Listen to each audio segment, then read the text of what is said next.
ഇരിക്കാം. ഈ പ്രഭാതത്തിൽ ചിന്തയ്ക്ക് ആധാരമായെടുത്തിരിക്കുന്ന തിരുവാക്യം 121 സങ്കീർത്തനത്തിൻ്റെ 1-2 വാക്യങ്ങൾ. ഞാൻ എൻ്റെ കണ്ണ് പർവ്വതങ്ങളിലേക്ക് ഉയർത്തുന്നു, എനിക്ക് സഹായം എവിടെ നിന്ന് വരും? എൻ്റെ സഹായം ആകാശത്തെയും ഭൂമിയെയും ഉണ്ടാക്കിയ യഹോവയിൽ നിന്ന് വരും. ഒരു നിമിഷം പ്രാർത്ഥിക്കാം. ദൈവമേ, സ്വർഗ്ഗസ്ഥ പിതാവേ, ഇന്ന് പാലിയേറ്റീവ് കെയർ ഞായറായി ഞങ്ങളെ ആരാധിക്കുമ്പോൾ ചിന്തിക്കുന്ന വചനവും ഞങ്ങളുടെ ജീവിതത്തെ രൂപാന്തരപ്പെടുത്തുന്നതും ആത്മീയമായി ശക്തിപ്പെടുത്തുന്നതും രോഗങ്ങളിൽ നിന്ന് വിടുതൽ പ്രാപിക്കുവാൻ അവിടുത്തെ പരിശുദ്ധാത്മാവിൻ്റെ ശക്തിദായകവുമായി തീരുവാൻ അവിടുന്ന് സഹായിക്കണമേ. സംസാരിക്കുന്ന അടിയനെയും കേൾവിക്കാരായിരിക്കുന്ന ജനത്തെയും അവിടുത്തെ പരിശുദ്ധാത്മാവിന്റെ കൃപയിൽ വഹിച്ചു കൊള്ളണമേ. വചനത്തിലൂടെ ആത്മീയ പരിപോഷണം ലഭിച്ച് ദൈവത്തെ ആരാധിച്ച് മഹത്വപ്പെടുത്തുക. ഈ ആരാധനയിലൂടെ അവിടുന്ന് ഞങ്ങളെ സഹായിക്കണം. പ്രാർത്ഥന കേട്ട കൃപയ്ക്കായി സ്തോത്രം. യേശു ക്രിസ്തുവിൻ ധന്യമുള്ള നാമത്തിൽ തന്നെ ആമേൻ. ദൈവത്തിൻ്റെ അതിപരിശുദ്ധ നാമം വാഴ്ത്തപ്പെടുമാറാകട്ടെ. ദൈവത്താൽ അനുഗ്രഹീതമായ പരിശുദ്ധ ആരാധനയിലൂടെ ഒരല്പസമയം ദൈവസന്നിധിയിലായിരിക്കാൻ ദൈവം നമ്മെ സഹായിച്ചിരിക്കുകയാണ്. ആ വലിയവനാകുന്ന ദൈവത്തിന് നമുക്ക് മഹത്വം കരേറ്റാം. ദൈവത്തിന് സ്തോത്രം അർപ്പിക്കാം.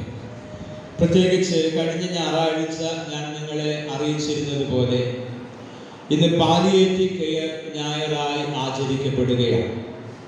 ദക്ഷിണ കേരള മഹായിടവകയുടെ ശുശ്രൂഷകളിൽ വളരെ പ്രാധാന്യം അർഹിക്കുന്ന ഒരു ശുശ്രൂഷയാണ് പാലിയേറ്റീവ് കെയർ അഥവാ സാന്ത്വന ശുശ്രൂഷ എന്ന് പറയുന്നത്.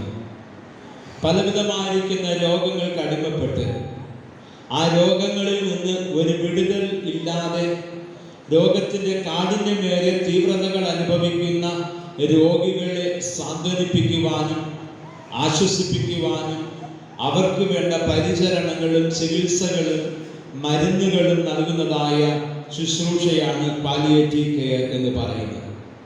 ഈ നാളുകളിൽ നമ്മുടെ ദക്ഷിണ കേരള മഹായിടവകയും സപ്ത പദ്ധതിയിൽ ഉൾപ്പെടുത്തി ഈ സാന്ത്വന ശുശ്രൂഷ വളരെ ശക്തമായ ശുശ്രൂഷകളായി നിർവഹിക്കപ്പെട്ടുകൊണ്ടിരിക്കുന്നു. ഈ ശുശ്രൂഷയെക്കുറിച്ച് സഭയെ അറിയിക്കുവാനും അതിൻ്റെ ചിലവുകൾക്കായി സാമ്പത്തികമായി ധനശേഖരണം നടത്തുവാനുമാണ് ഇപ്രകാരം പാലിയേറ്റീവ് കെയർ എന്ന ഞായറാഴ്ച ക്രമീകരിച്ചിരിക്കുന്നത്. ഇന്ന് നമ്മുടെ മധ്യേ തിരുവചന ശുശ്രൂഷയ്ക്ക് മഹായിടവകയിൽ നിന്നും നിയോഗിക്കപ്പെട്ടിരിക്കുന്ന വ്യക്തി എന്തുകൊണ്ടോ കടന്നു വന്നിട്ടില്ല എന്നുള്ളത് ഒരു യാഥാർത്ഥ്യമാണ്. അതുകൊണ്ടാണ് എനിക്ക് നിങ്ങളുടെ മുമ്പിൽ വചനവുമായി നിൽക്കേണ്ടതായിട്ട് വന്നത്. പ്രിയമുള്ളവരെ, ഇന്ന് നാം പാഠമായി വായിച്ച സുവിശേഷ വേദഭാഗത്തിലൂടെ കർത്താവായ യേശു നൽകുന്ന രോഗസൗഖ്യവും സാന്ത്വന ശുശ്രൂഷയും ദൈവജനത്തിന് വളരെ ആശ്വാസകരമായ ഒരു അനുഭവമാണ് എന്ന് നമുക്ക് എല്ലാവർക്കും അറിയാം. ഒരല്പസമയം പ്രാർത്ഥനയോടുകൂടെ ദൈവസന്നിധിയിലായിരുന്നു കൊണ്ട് വചനം ചിന്തിക്കുകയും നമ്മുടെ ജീവിതത്തിന് ആവശ്യമായ ദൈവിക അനുഗ്രഹങ്ങൾ പ്രാപിക്കുക ദൈവം തൻ്റെ പരിശുദ്ധാത്മാവിനാൽ നമ്മെ ഓരോരുത്തരെയും സഹായിക്കുമാറാകട്ടെ എന്ന് പ്രാർത്ഥിക്കുകയാണ്. ദൈവവിശ്വാസത്തിൽ നമ്മെ ഉറപ്പിക്കുന്ന ഒരു സങ്കീർത്തനമാണല്ലോ 121 സങ്കീർത്തനം. ദൈവവിശ്വാസികൾ ഏറ്റവും കൂടുതൽ ആശ്രയം കണ്ടെത്തുന്നതും ഈ സങ്കീർത്തനം തന്നെയാണ്. കഷ്ടതകളോ ഭാരങ്ങളോ രോഗങ്ങളോ ഏകാന്തതകളോ കടന്നു വരുമ്പോൾ ആശ്വാസം കണ്ടെത്തുവാനായിട്ട് ഈ സങ്കീർത്തനത്തെ നാം ആശ്രയിക്കാറുണ്ട്. പ്രത്യേകിച്ച് ദൈവത്തിലുള്ള അഗാധമായ വിശ്വാസം പ്രകടമാക്കുവാനും നാം ഈ സങ്കീർത്തനം ഉപയോഗിക്കുന്നു എന്നുള്ളത് വളരെ വ്യക്തമായ ഒരു അനുഭവം തന്നെയാണ്. ദൈവവിശ്വാസികളായിരിക്കുന്ന ക്രൈസ്തവ ജനസമൂഹം വളരെ വിശ്വാസത്തോടും പ്രാർത്ഥനയോടും കൂടെ ചൊല്ലുന്നതായ ഒരു സങ്കീർത്തനമാണ് 121. ഞാൻ എൻ്റെ കണ്ണ് പർവ്വതങ്ങളിലേക്ക് ഉയർത്തുന്നു, എനിക്ക് സഹായം എവിടെ നിന്ന് വരും? അതിനുത്തരം പറയുന്നത് എൻ്റെ സഹായം ആകാശത്തെയും ഭൂമിയെയും ഉണ്ടാക്കിയ യഹോവയിൽ നിന്ന് വരുന്നു എന്നുള്ളതാണ്. പ്രിയമുള്ളവരെ, മനുഷ്യർ സമൂഹ ജീവിയാണ്. പരസ്പര സഹായമില്ലാതെ നമ്മുടെ ജീവിതം നമുക്ക് മുൻപോട്ട് കൊണ്ടുപോകുവാനായിട്ട് കഴിയുന്നതുമല്ല. ചിലപ്പോൾ മനുഷ്യ സഹായങ്ങൾ വ്യർത്ഥമാകുന്ന സാഹചര്യങ്ങൾ നമ്മുടെ ഓരോരുത്തരുടെയും ജീവിതത്തിലേക്ക് കടന്നു വരാറുണ്ട്. മറ്റു ചിലപ്പോൾ ആരും നമ്മെ സഹായിക്കാതിരിക്കുന്ന സാഹചര്യങ്ങളുണ്ട്. പലരും നമ്മെ സഹായിക്കുമെന്ന പ്രതീക്ഷയോടുകൂടെ നാം അവരിലേക്ക് കണ്ണുയർത്തുമ്പോൾ പലരും കണ്ടും കാണാതെ കടന്നു പോകുന്ന ജീവിത സാഹചര്യങ്ങൾ. ഇങ്ങനെയുള്ള ഏതോ സാഹചര്യത്തിലായിരിക്കാം ദാവീദ് സങ്കീർത്തനക്കാരൻ പറയുന്നത്, ഞാൻ എൻ്റെ കണ്ണ് പർവ്വതങ്ങളിലേക്ക് ഉയർത്തുന്നു. ഒരു ദൈവ വിശ്വാസിയുടെ ഹൃദയത്തിൻ്റെ ഉള്ളറകളിൽ നിന്ന് ഉയർന്നു വരുന്ന ഒരു രോദനമാണ് ഇവിടെ നമുക്ക് കാണുവാനായിട്ട് കഴിയുന്നത്. ഞാൻ എൻ്റെ കണ്ണ് പർവ്വതങ്ങളിലേക്ക് ഉയർത്തുന്നു, എനിക്ക് സഹായം എവിടെ നിന്ന് വരും? ആ ചോദ്യത്തിന് ഉത്തരവും ഈ ചോദ്യം ഉയർത്തിയതായ അതേ ഹൃദയത്തിൽ തന്നെ ദൈവം നൽകുന്നുണ്ട്. അത് എൻ്റെ സഹായം ആകാശത്തെയും ഭൂമിയെയും ഉണ്ടാക്കിയ യഹോവയിൽ നിന്ന് വരും. നമ്മുടേതായ ജീവിതങ്ങളിൽ പലവിധമായിരിക്കുന്ന വേദനാജനകമായ ജീവിത സാഹചര്യങ്ങളിൽ ഒരു പക്ഷേ നമ്മെ ആരും സഹായിക്കുവാനില്ലാതിരിക്കുന്ന ജീവിത യാഥാർത്ഥ്യങ്ങളുടെ മധ്യത്തിൽ നാം ഇതുപോലെ ദൈവത്തിങ്കിലേക്ക് കണ്ണുകളെ ഉയർത്തിയവരാണ്. 34-ാം സങ്കീർത്തനത്തിന്റെ 5-ാം വാക്യം, അവങ്കലേക്ക് നോക്കിയവർ പ്രകാശിതരായി അവരുടെ മുഖം ലജ്ജിച്ചു പോയതുമില്ല എന്ന് സങ്കീർത്തനക്കാരൻ നമ്മെ പഠിപ്പിക്കുന്നു. അപ്പോൾ ആരെല്ലാം ദൈവത്തിങ്കിലേക്ക് സഹായത്തിന് വേണ്ടി തങ്ങളുടെ കണ്ണുകൾ ഉയർത്തുന്നുവോ അവരെ സഹായിക്കുന്ന ഒരു ദൈവത്തെ കുറിച്ചാണ് ഈ വേദഭാഗം നമുക്ക് പരിചയപ്പെടുത്തി നൽകുന്നത്. തങ്ങളുടെ ജീവിതത്തിൽ സഹായത്തിന് വേണ്ടി, ആശ്വാസത്തിന് വേണ്ടി, രോഗസൗഖ്യങ്ങൾക്ക് വേണ്ടി ആരെല്ലാം ഈ ദൈവത്തിങ്കിലേക്ക് തങ്ങളുടെ കണ്ണുകൾ ഉയർത്തുന്നുവോ അവരെ കൃപയോടെ തൃക്കൺ പാർക്കുകയും അവർക്ക് ആവശ്യമായിരിക്കുന്ന അനുഗ്രഹങ്ങൾ നൽകുന്ന ഒരു ദൈവത്തെ കുറിച്ചാണ് ഈ വേദഭാഗം നമ്മെ പരിചയപ്പെടുത്തുന്നത്. നാം പാഠമായി വായിച്ച വിശുദ്ധ യോഹന്നാൻ എഴുതിയ സുവിശേഷം 5-ാം അധ്യായത്തിലേക്ക് നാം കടന്നു വരുമ്പോൾ അവിടെ 38 വർഷമായി രോഗം ബാധിച്ച് ബെഥസ്ത കുളക്കരയിൽ കിടക്കുന്ന ഒരു രോഗിയുടെ ചിത്രം നമുക്ക് മനസ്സിലാക്കുവാനായിട്ട് കഴിയും. അത് യെരുശലേമിൽ ആട്ടുവാതുക്കൽ ബെഥസ്ത എന്ന് എബ്രായ പേരുള്ള ഒരു കുളമുണ്ട്. ആ കുളത്തിന് 5 മണ്ഡപങ്ങളുണ്ട്. ആ മണ്ഡപങ്ങളിലെല്ലാം പലവിധമായിരിക്കുന്ന രോഗത്താൽ ഭാരപ്പെടുന്നവർ അഭയം കണ്ടെത്തിയിരിക്കുകയാണ്. ഈ കുളത്തിൽ ഒരു ദൂതൻ ഇറങ്ങി വെള്ളം കലക്കുമ്പോൾ ഏത് രോഗം ബാധിച്ച വ്യക്തിയായാലും അവന് ആദ്യം ഇറങ്ങുന്ന വ്യക്തിക്ക് സൗഖ്യം ലഭിക്കുന്നതായിട്ട് ആ വേദഭാഗം പഠിപ്പിക്കുകയാണ്. ഇങ്ങനെ സൗഖ്യവും പ്രതീക്ഷിച്ചുകൊണ്ട് ഒരാശ്വാസത്തിനും സൗഖ്യത്തിനും വേണ്ടി 38 വർഷമായി രോഗാതുരമായ ശരീരവുമായി ഒരു വ്യക്തി ഈ ബെഥസ്ത കുളക്കരയിൽ കിടക്കുകയാണ്. അവൻ അനേകരുടെ മുഖത്തേക്ക് തന്റെ കണ്ണുകളെ ഉയർത്തുന്നു. ആരെങ്കിലും എന്നെ ഒന്ന് സഹായിച്ചിരുന്നുവെങ്കിൽ എനിക്ക് ഈ കുളത്തിൽ ഒന്നിറങ്ങുവാനായിട്ട് കഴിയുമായിരുന്നു. അങ്ങനെ ഈ കുളത്തിലെ വെള്ളം കലങ്ങുമ്പോൾ ഞാൻ ആദ്യമായി കുളത്തിലേക്ക് ഇറങ്ങുവാനായിട്ട് എനിക്ക് കഴിഞ്ഞാൽ എൻ്റെ രോഗത്തിന് സൗഖ്യം ലഭിക്കുമായിരുന്നു. ഈ ഒരു ചിന്തയോടുകൂടെ ഈ ബെഥസ്ത കുളക്കരയിൽ കിടക്കുന്ന രോഗി അനേകരുടെ മുഖത്തേക്ക് അവൻ തൻ്റെ കണ്ണുകളെ ഉയർത്തുകയാണ്. എന്നെ ആരെങ്കിലും ഒന്ന് സഹായിച്ചിരുന്നുവെങ്കിൽ ഈ രോഗത്തിൽ നിന്ന് എനിക്കൊരു സൗഖ്യം ലഭിക്കുമായിരുന്നു. പ്രിയമുള്ളവരെ, ഇവിടെ പറയുന്നത് ബെഥസ്ത കുളക്കരയിൽ കിടക്കുന്ന രോഗിയെ കുറിച്ചാണ്.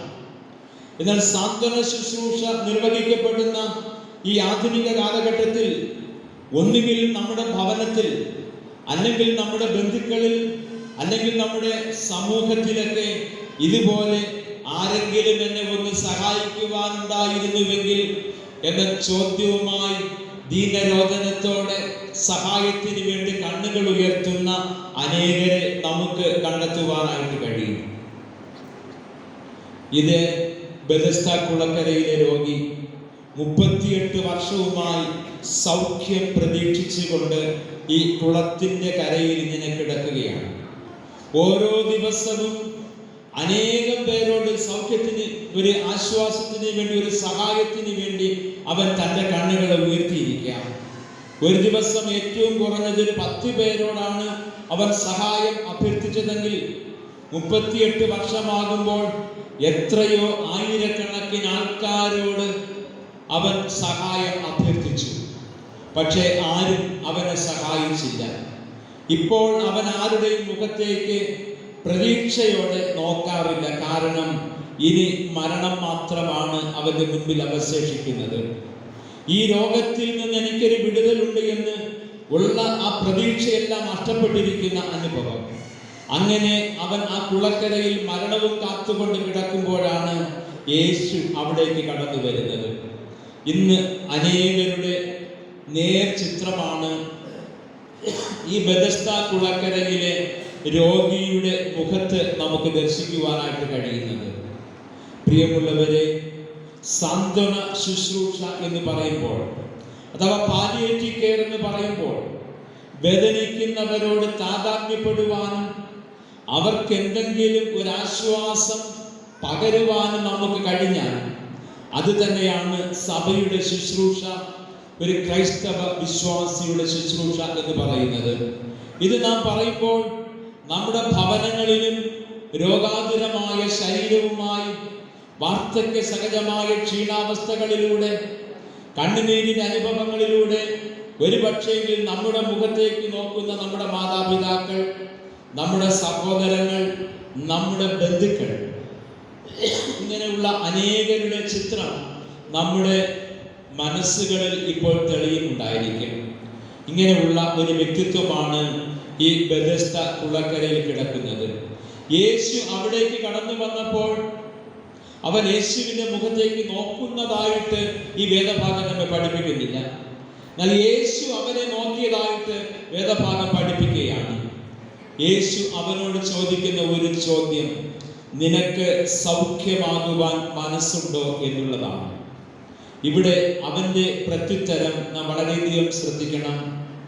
യേശു അവനോട് ചോദിക്കുന്നത് വളരെ നേരായ, വ്യക്തമായ ഒരു ചോദ്യമാണ്. നിനക്ക് സൗഖ്യമാകുവാൻ മനസ്സുണ്ടോ? അവൻ പറയുന്നത്, ഉവ്വ് കർത്താവേ, എനിക്ക് സൗഖ്യമാകുവാൻ മനസ്സുണ്ട് എന്ന് പറയുന്നതിന് പകരം അവൻ പറയുന്നത്, എന്നെ കുളത്തിലാക്കുവാൻ എനിക്ക് ആരുമില്ല, അതായത് എന്നെ സഹായിക്കുവാൻ ആരും ഇല്ല എന്നുള്ളതായ ഒരു ഉത്തരമാണ് അവൻ യേശുവിനോട് പറയുന്നത്. ഇന്ന് പലപ്പോഴും നമ്മുടെ ഭവനങ്ങളിലും, നമ്മുടെ ചുറ്റുവട്ടങ്ങളിലും, നമ്മുടെ സഹോദരങ്ങളിലുമെല്ലാം ഇതേ ചോദ്യം നിഴലിക്കുകയാണ്, എന്നെ സഹായിക്കുവാൻ ആരുമില്ല എന്നുള്ളതായ വളരെ ദീനാനുകമ്പയാർന്ന ദയനീയമായ സ്വരങ്ങൾ നമ്മുടെ ചുറ്റുപാടുകളിൽ മാത്രമല്ല, നമ്മുടെ ഭവനങ്ങളിൽ നിന്ന് ഉയർന്നുകൊണ്ടിരിക്കുന്നു എന്നുള്ള യാഥാർത്ഥ്യം നാം വിസ്മരിക്കരുത്. പ്രിയമുള്ളവരെ, അത്തരത്തിലുള്ള ചിന്തകളെ ഉദ്ദീപിപ്പിക്കുവാനും ക്രൈസ്തവ സഭയുടെ ശുശ്രൂഷ നിർവഹിക്കപ്പെടുവാനും നാമും നമ്മുടെ ശുശ്രൂഷകൾ ഉണർന്ന് പ്രവർത്തിക്കുവാനുമാണ് ഈ പാലിയേറ്റീവ് കെയർ എന്ന ഈ ഒരു ഞായറാഴ്ച നമുക്ക് ആരാധിക്കുവാനായി നൽകപ്പെട്ടിരിക്കുന്നത്. ഇവിടെ ഈ ബെഥസ്ദ കുളക്കരയിലെ രോഗി പറയുന്നത്, എന്നെ സഹായിക്കുവാൻ ആരുമില്ല എന്നുള്ളതാണ്. നമുക്കൊന്ന് നമ്മുടെ ചിന്തയെ നമ്മുടെ ജീവിതത്തിലേക്ക്, നമ്മുടെ നാട്ടുപുറങ്ങളിലേക്ക്, നമ്മുടെ ഭവനങ്ങളിലേക്ക് നമുക്കൊന്ന് തിരിഞ്ഞു നോക്കാമോ? അവിടെയും ഇത്തരത്തിലുള്ള ചോദ്യങ്ങൾ നാം അഭിമുഖീകരിക്കുന്നവരാണ്. എന്നെ സഹായിക്കുവാൻ ആരുമില്ല എന്ന് നമ്മുടെ മുഖത്തേക്ക് നോക്കുന്ന ദയനീയമായ അനേക മുഖങ്ങളുണ്ട്. നാം മറന്നു പോകരുത് പ്രിയമുള്ളവരെ. അത് ഒരു പക്ഷേയെങ്കിൽ നമ്മുടെ മാതാപിതാക്കളുടെ ഭാവത്തിലായിരിക്കും, നാം അവഗണിക്കപ്പെടുന്ന സാഹചര്യങ്ങളുമായിരിക്കാം, നമ്മുടെ സഹോദര തുല്യരായ അനേകരിൽ നിന്നായിരിക്കും, നമ്മുടെ ബന്ധുജനങ്ങളിൽ നിന്നായിരിക്കും. ചിലപ്പോഴൊക്കെ നമുക്ക് ഏറ്റവും വേണ്ടപ്പെട്ട് നമുക്ക് അവരിൽ നിന്ന് ഒട്ടനവധി നന്മകളും അനുഗ്രഹങ്ങളും നാം പ്രാപിച്ചവരായിരിക്കും. അങ്ങനെയുള്ള സാഹചര്യങ്ങളിലൂടെ നാം കടന്നു പോകുമ്പോൾ എന്നെ സഹായിക്കുവാൻ ആരുമില്ല എന്നുള്ളതായ ആ ഒരു പരിവേദനത്തിന് ഉത്തരം കണ്ടെത്തുവാനായിട്ട് നമുക്ക് കഴിയണം. യേശു അവനെ നോക്കി അവന് സൗഖ്യം നൽകണം. നിന്റെ കിടക്ക എടുത്ത് നടക്ക എന്ന് യേശു അവനോട് പറയുകയാണ്. എന്നെ സഹായിക്കുവാൻ ആരുമില്ല എന്ന് പറഞ്ഞ ആ വ്യക്തിയെ സഹായിക്കുന്ന കർത്താവായ യേശുവിനെയാണ് നമുക്കിവിടെ ദർശിക്കുവാനായിട്ട് കഴിയുന്നത്. അപ്പോൾ സഭയുടെ ധർമ്മം എന്താണ്? എന്നെ സഹായിക്കുവാൻ ആരുമില്ല എന്ന് പറഞ്ഞ് വേദനിക്കുന്നവരെ യേശുവിന്റെ അടുക്കലേക്ക് കൊണ്ടുവരുന്നതായ ശുശ്രൂഷയാണ് സാന്ത്വന ശുശ്രൂഷ. ഇന്ന് പാലിയേറ്റീവ് കെയർ എന്നതായ ഒരു ശുശ്രൂഷയിലൂടെ വേദനിക്കുന്ന, സഹായങ്ങൾ ലഭ്യമല്ലാതിരിക്കുന്ന അനേക ആയിരക്കണക്കിന് ആൾക്കാർക്ക് സാന്ത്വനമേകുവാൻ ഈ ശുശ്രൂഷകളിലൂടെ സഭ ശ്രമിച്ചുകൊണ്ടിരിക്കുകയാണ്. അങ്ങനെയുള്ള ശുശ്രൂഷകൾ എന്ന് പറയുന്നത് അത് വേദനിക്കുന്ന, രോഗാതുരമായിരിക്കുന്ന അനുഭവങ്ങളിലായിരിക്കുന്നവരെ യേശുവിലേക്ക് അവരുടെ കണ്ണുകളെ ഉയർത്തുവാൻ നാം അവരെ സഹായിക്കേണ്ടതായിട്ടുണ്ട്. ഇവിടെ എബ്രായർക്ക് എഴുതിയ ലേഖനം 12-ാം അധ്യായത്തിന്റെ 1-ാം വാക്യത്തിൽ ഇങ്ങനെ കാണുന്നു: വിശ്വാസത്തിന്റെ നായകനും പൂർത്തി വരുത്തുന്നവനുമായ യേശുവിനെ നോക്കുക. പ്രിയമുള്ളവരെ, നാം ആരാധനയിലൂടെ ഈ കർത്താവായ യേശുവിന്റെ തിരുമുഖത്തേക്ക് നമ്മുടെ കണ്ണുകൾ ഉയർത്തുവാനായിട്ട് കഴിയുന്നുണ്ടോ? പൗലോസ് പറയുന്നത് വിശ്വാസത്തിന്റെ നായകനും അത് പൂർത്തി വരുത്തുന്നവനുമായ യേശുവിന്റെ മുഖത്തേക്ക് നോക്കുവാനാണ്. നാം ആരാധിക്കുവാനായി ദൈവസന്നിധിയിലേക്ക് കടന്നു വരുമ്പോൾ ആ യേശുവിന്റെ മുഖത്തേക്ക് നമുക്ക് നമ്മുടെ കണ്ണുകൾ ഉയർത്തുവാനായിട്ട് കഴിയണം. അതുകൊണ്ടാണ് ദാവീദ് സങ്കീർത്തനക്കാരൻ പറയുന്നത്, ഞാൻ എൻ്റെ കണ്ണ് പർവ്വതങ്ങളിലേക്ക് ഉയർത്തുന്നു, എനിക്ക് സഹായം എവിടെ നിന്ന് വരും?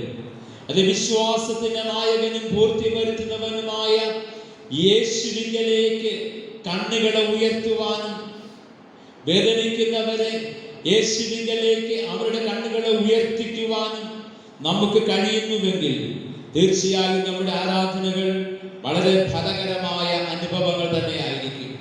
ഇന്ന് ആധുനിക കാലഘട്ടം, ലോകം അതിവേഗം മുൻപോട്ട് പ്രയാണം ചെയ്തുകൊണ്ടിരിക്കുന്നു. മനുഷ്യൻ സമൂഹ ജീവിയാണ്. എന്നാൽ ആരും ആരെയും സഹായിക്കാതിരിക്കുന്നതായ സാഹചര്യങ്ങളാണ് നമ്മിൽ പലയിടങ്ങളിലും ഇന്ന് ദൃശ്യമാകുന്നത്. ചിലപ്പോഴെങ്കിലും മനുഷ്യ സഹായങ്ങൾ വ്യർത്ഥമാകുന്ന സാഹചര്യങ്ങളും ഞാനും നിങ്ങളും അഭിമുഖീകരിക്കാറുണ്ട്. ഇങ്ങനെയുള്ള സാഹചര്യങ്ങളിലാണ് നാം ദൈവത്തിലേക്ക് നമ്മുടെ കണ്ണുകളെ ഉയർത്തുന്നത്. എനിക്ക് സഹായം ആകാശത്തെയും ഭൂമിയെയും ഉണ്ടാക്കിയ യഹോവയിൽ നിന്ന് വരുന്നു. ആ ദൈവത്തിൽ ശരണമർപ്പിച്ചിരിക്കുന്നവർ, ആ ദൈവത്തിന്റെ തിരുമുഖത്തേക്ക് കണ്ണുകളെ ഉയർത്തി ദൈവത്തെ ആരാധിക്കുന്നവർ, രോഗാതുരമായിരിക്കുന്ന ശരീരത്തോടെ, വേദനിക്കുന്ന ഹൃദയത്തോടുകൂടെ ആരെല്ലാം ആ ദൈവത്തിലേക്ക് തങ്ങളുടെ കണ്ണുകളെ ഉയർത്തിയോ അവർക്ക് അത് അവരുടെ മുഖം ലജ്ജിച്ചു പോകാതെ പ്രകാശമയമായ അനുഗ്രഹിതമായ ഒരു അനുഭവമായി തീരുകയാണ്. ഈ ബെഥസ്ദ കുളക്കരയിലെ രോഗി യേശുവിന്റെ മുഖത്തേക്ക് നോക്കി, പിന്നെ അവന് ആരുടെയും മുഖത്തേക്ക് നോക്കേണ്ടതായിട്ട് വന്നിട്ടില്ല. പ്രിയമുള്ളവരെ, നാം വളരെയധികം ശ്രദ്ധിക്കേണ്ടതായ ഒരു ഭാഗമാണിത്. ആരെല്ലാം യേശുവിന്റെ മുഖത്തേക്ക് നോക്കുന്നുവോ അവർക്ക് മറ്റു മനുഷ്യരുടെ മുഖത്തേക്ക് നോക്കേണ്ടതായിട്ട് വരികയില്ല. ഇവിടെ ബെഥസ്ദ കുളക്കരയിലെ രോഗി യേശുവിന്റെ മുഖത്തേക്ക് നോക്കി. അവൻ 38 വർഷമായി പ്രതീക്ഷിച്ചിരുന്ന സൗഖ്യം അവന് പ്രാപിക്കുവാനും അവന്റെ കിടക്കയെടുത്ത് നടക്കുവാനും ആരോഗ്യത്തോടെ ദൈവത്തെ മഹത്വീകരിക്കുവാനും അവന് കഴിഞ്ഞുവെങ്കിൽ ഈ സാന്ത്വന ശുശ്രൂഷ ഞായറായിരിക്കുന്ന ഈ വിശുദ്ധ ദിവസത്തിൽ യേശുവിന്റെ മുഖത്തേക്ക് നമ്മുടെ കണ്ണുകളെ നമുക്ക് ഉയർത്തുവാനായിട്ട് കഴിയണം.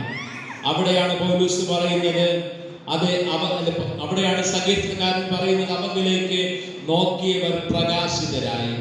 അതേ സഹായം വരുന്ന പർവ്വതമാകുന്ന ഈ ദൈവത്തിങ്കിലേക്ക് ആരെല്ലാം തങ്ങളുടെ കണ്ണുകളെ ഉയർത്തുന്നുവോ അവരെ കുറിച്ച് 121 സങ്കീർത്തനം പഠിപ്പിക്കുന്നത്, നിന്റെ കാൽ വഴുതുവാൻ അവൻ സമ്മതിക്കുകയില്ല.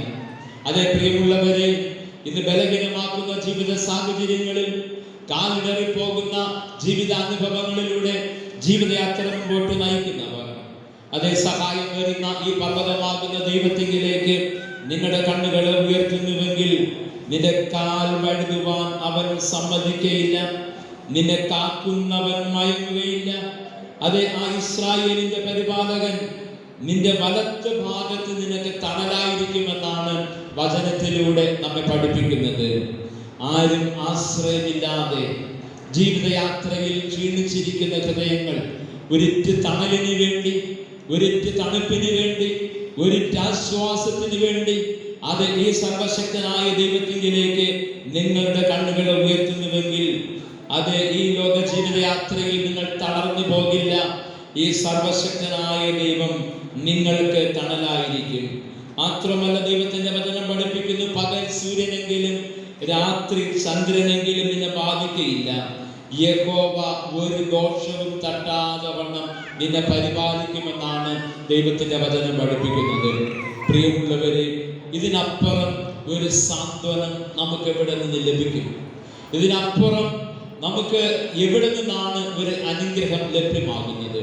ഇവിടെ കർത്താവായ ദൈവം തമ്പുരാൻ നമുക്ക് നൽകുന്ന ആശ്വാസം, അത് സഹായം വരുന്ന പർവ്വതമാകുന്ന ദൈവത്തിങ്കിലേക്ക് നീ നിന്റെ കണ്ണുകളെ ഉയർത്തുന്നുവെങ്കിൽ, നിന്റെ രോഗാതുരമായിരിക്കുന്ന ശരീരത്തോടെ വേദനിക്കുന്ന ജീവിതാനുഭവങ്ങളോടുകൂടെ നീ യേശുവിലേക്ക് നിന്റെ കണ്ണുകളെ ഉയർത്തുന്നുവെങ്കിൽ ആ ദൈവം നിനക്ക് തണലായിരിക്കും. ഒരു ദോഷവും തട്ടാതെ വണ്ണം അവൻ നിന്നെ പരിപാലിക്കും. മാത്രമല്ല, അവൻ നിന്റെ പ്രാണനെയും പരിപാലിക്കുമെന്നാകുന്നു ഈ ദൈവത്തിന്റെ വചനം നമുക്ക് നൽകുന്നതായ ആശ്വാസത്തിന്റെ വചനങ്ങൾ.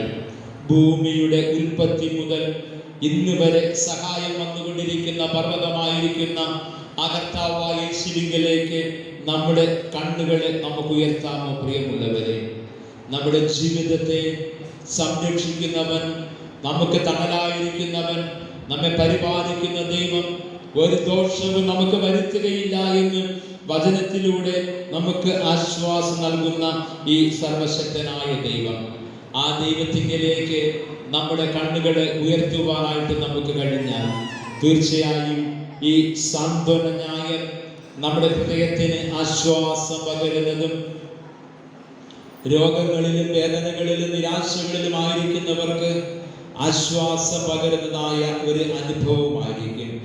അതുകൊണ്ട് എന്നെ കേൾക്കുന്ന പ്രിയ ദൈവജനമേ, ഇന്ന് കഷ്ടതകളും രോഗങ്ങളും ഭാരങ്ങളും കൊണ്ട് നിറഞ്ഞതായ ലോകമാണ്.